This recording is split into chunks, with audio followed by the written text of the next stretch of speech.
नमस्कार, मैं doctor Rajiv Singh physiotherapist Noble multi speciality में आपका सभी का स्वागत करता हूं। आज हम जिस बात पे चर्चा करेंगे वो है स्कोलियोसिस और उसके उपरांत होने वाले उसका फिजियोथेरेपी मैनेजमेंट के विषय में हम थोड़ी सी बात करेंगे।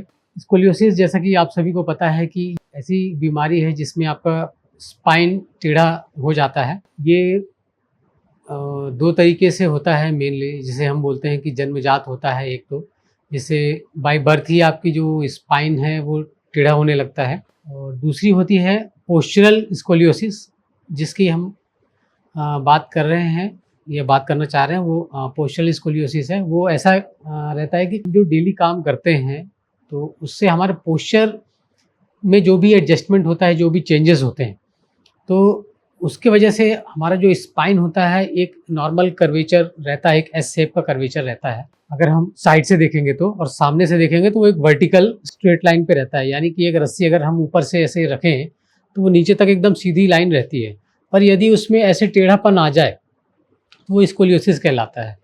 तो जो पोस्चरल स्कोलियोसिस होता है उसमें क्या होता है कि जो स्पाइन के दोनों साइड के मसल होते हैं, किसी एक तरफ के मसल ज़्यादा टाइट हो जाते हैं और जो दूसरी तरफ के मसल होते हैं वो लूज़ हो जाते हैं, जिससे पोस्चरल स्कोलियोसिस डेवलप होता है। तो जो बाय बर्थ स्कोलियोसिस होता है उसको हम जो हमें जिस पे ध्यान देना है वो है कि बचपन से ही जब मदर मालिश करती है बच्चों का, तो उस समय उसका ध्यान जाता है कि शायद स्पाइन, या बच्चे जब बैठते हैं तो थोड़ा सा ऐसा एक दोनों कंधे जो हैं हमारे, ये एक लेवल पे, आमतौर पर ये एक लेवल पे रहता है, यानी कान से इनकी डिस्टेंस बराबर रहता है, और वो एक अपने जो धरती के पैरेलली ये प्लेस्ड होता है। लेकिन जन्मजात में वो एक कंधा आपका उठा रहेगा, एक कंधा नीचे रहेगा, ये जो कमर हम देख रहा था टिल्टेड रहेगा।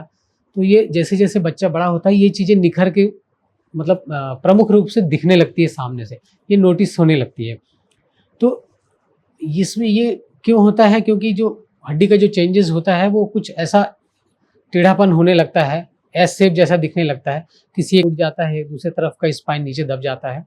तो ये उस वजह से डेवलप होता है। तो हमें किस समय पे सतर्क हो जाना चाहिए या किस समय पे सोचना चाहिए कि ये इससे आगे बढ़े, जो हमारे बॉडी के दूसरे ऑर्गन पे इसका इफ़ेक्ट पड़े, उससे पहले ही हमें इनको उपचार के थ्रू इसको सही करने की कोशिश करना है। इसके उपचार के बारे में थोड़ी बात करूँ उससे पहले ये कि ये किन-किन अंगों को ज़्यादा इफ़ेक्ट कर सकता है।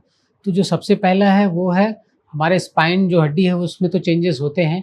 दूसरा जो अंदर रहता है लंग्स, वो कंप्रोमाइज़्ड होने लगता है। कंप्रोमाइज़ मतलब कि जो फेफड़े हैं उनका जो आकार होता है, उनके नॉर्मल स्थिति में वो बराबर फूलते हैं और सिकुड़ते हैं। जो हमारा ऑक्सीजन अंदर जाता है बाहर नॉर्मली छोड़ता है, लेकिन उसमें जिस तरफ का वो रोटेट हो जाता है स्पाइन या छोटा हो जाता है, उनको वो जगह नहीं होने की वजह से वो एक लंग्स जितना फूलना चाहिए, जैसे बलून को जितना फूलना चाहिए उतना ना फूल के थोड़ा कम फूलता है। तो हमारा ब्रीदिंग जो पैटर्न है वो भी कम होने लगता है, जितना हम सांस ले सकते हैं उतना नहीं होता है, जिससे हमारी बाकी चीज़ें डेवलप होती हैं। आज के संबंध में ये चर्चा करेंगे कि बच्चे को या टीनेजर में स्टार्ट होता है तो उनको सबसे पहला जो काम है वो अपने पोस्चर का एक डिटेल असेसमेंट करवाना चाहिए। एक अच्छे से क्लिनिशियन के पास जाना चाहिए, चाहे वो ऑर्थोपेडिक हो, चाहे वो फिजिशियन हो या फिजियोथेरेपिस्ट के पास आप जाएँ, और एक पोस्चर असेसमेंट होना चाहिए, एक एक्सरे होना चाहिए, जिसमें हम उसका जो एंगल होते हैं स्पाइन के उससे हम देख सकते हैं। तो हमें जो सबसे पहला इसका देखना है कि वो अपने पोस्चर को करेक्ट करना है। तो यदि वो जन्मजात नहीं है, पोस्चरल है, तो आपको अपने पोस्चर को करेक्ट करने से ही वो सही हो सकता है। और यदि वो जन्मजात है तो फिर हमें सर्जरी या इन पे सोचना चाहिए। सर्जरी के बाद उसको मेंटेनेंस रखने के लिए स्पाइन का एक बेल्ट आता है जिसको हम थोरैकोलम्बर सपोर्ट बोलते हैं। वो आपकी स्पाइन को एक जगह से वो सपोर्ट करके रखता है, जिससे हमारी रीढ़ की हड्डी थोड़ी स्ट्रेट हो जाती है।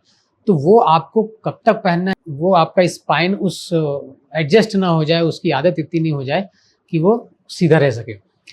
लेकिन उसको जो जन्मजात होता है उसको तो काफ़ी लंबे समय तक ये स्पाइन बेल्ट पहनना पड़ता है, और साथ में एक्सरसाइजेस फिजियोथेरेपी की भी हमें करना पड़ता है, जो कि बैक मसल जो होते हैं, जो पोस्चरल मसल होते हैं, उनकी स्ट्रेंथनिंग पे हम ध्यान देते हैं।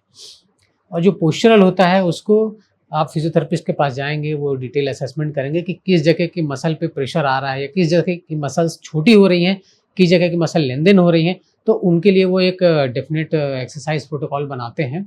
तो उसके थ्रू वो पोस्चर करेक्ट करने की कोशिश करते हैं। तो जो पोस्चरल स्कोलियोसिस होता है उसको करेक्ट किया जा सकता है 100%। पोस्चर को करेक्ट करके आप जो मसल्स को है उनको आप प्रॉपर ट्रेनिंग देके ताकि वो स्पाइन को होल्ड करके रखें, और जो भविष्य में होने वाली जो सेकेंडरी कॉम्प्लिकेशन है जैसे पीआईबीडी हो जाता है, डिस्क प्रोलैप्स हो जाता है, उनको बचाया जा सके। तो पोस्चरल करेक्शन में सबसे पहले हम मिरर के सामने फ्रंट पे अपने आप को देख सकते हैं, दोनों कंधे हमारे बराबर है कि नहीं, एक लेवल पे है नहीं, कमर बराबर लेवल पे है कि नहीं। बिना कपड़ों के आप आईने के सामने खड़े होंगे तो आपको पीछे से दिखेगा कि दोनों साइड के जो मसल हैं, जो ये हमारा है, वो बराबर एंगल पे हैं या एक ऊपर या एक नीचे हैं। तो ये असेसमेंट में हम ये सब चीज़ें देखते हैं। साथ में ब्रेस जो हम लंबर सपोर्ट बोल देते हैं, और वो पोस्चरल करेक्शन करने के लिए भी बहुत अच्छा इक्विपमेंट है, जिससे पोस्चरल स्कोलियोसिस काफ़ी हद तक उससे करेक्ट किया जा सकता है। और एक रेगुलर इंटरवल में फिजियोथेरेपी से कंसल्टेशन भी आपको करते रहने चाहिए, जिससे को वो आपका पोस्चर को करेक्ट कर सकें और फ्यूचर में होने वाले कॉम्प्लिकेशंस को होने से रोक सकें या उसको जितना मिनिमाइज़ कर सकें। अगली वीडियो में हम इसकी चर्चा करेंगे कि स्कोलियोसिस के क्या-क्या एक्सरसाइजेज़ होते हैं, तरीकों से किया जा सकता है, इस पे हम लोग ज़रूर चर्चा करेंगे। जब तक अपने आप को खुश रखिए और स्वस्थ रखिए। Thank you.